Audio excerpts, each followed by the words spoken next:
Herbs in Action. Reflections and stories from the Phipps Conservatory and Botanical Gardens Botany in Action Fellows, discussing herbs from around the world. My name is Naomi Miller. I am a second-year PhD student at Lehigh University in the Department of Earth and Environmental Science. I am a community forest ecologist, and I specifically study invasive species and how they interact with disturbance in Pennsylvania's forests.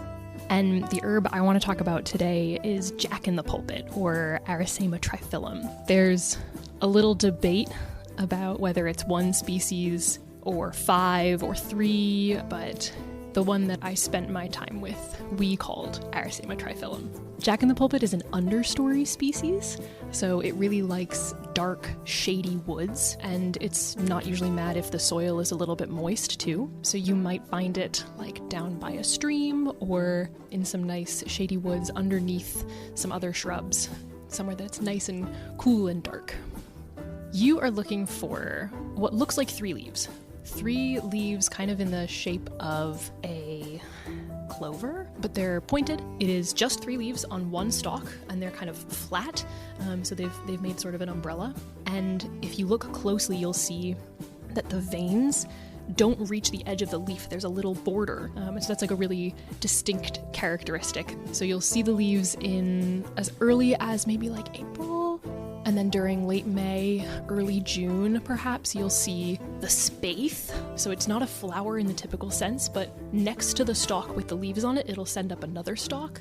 And then if you think about like a pitcher plant and that tropical sense, you'll come up with sort of what the spathe looks like. So it's this little sheath of plant tissue, and the jack-in-the-pulpit is the spadix, quote. It's this little stick with the flowers inscribed inside of it. So what everyone calls the flower, the bloom, is just the house for the flower.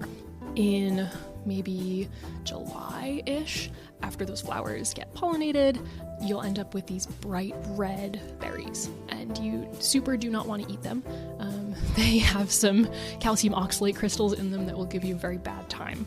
So there are male and female plants, so you need to have both of them in the forest if they're going to be able to pollinate. And they are pollinated by gnats, like fungus gnats. So if you get really close, if you get on your knees and smell a jack-in-the-pulpit spathe, it might smell a little fungal, might smell a little mushroomy. And that's what attracts these little gnats to it. And they climb in there thinking they're going to get like a nice taste of like some rotting meat or something. And then they'll crawl around on those little flowers on the stalk and pollinate it. My first interaction with jack-in-the-pulpit happened this summer during my fieldwork to look at canopy gaps and invasive species and how they exist within the space and time of a light gap. And so we needed to go look at these light gaps and see what species were there in the understory, or what was the understory before the tree fell.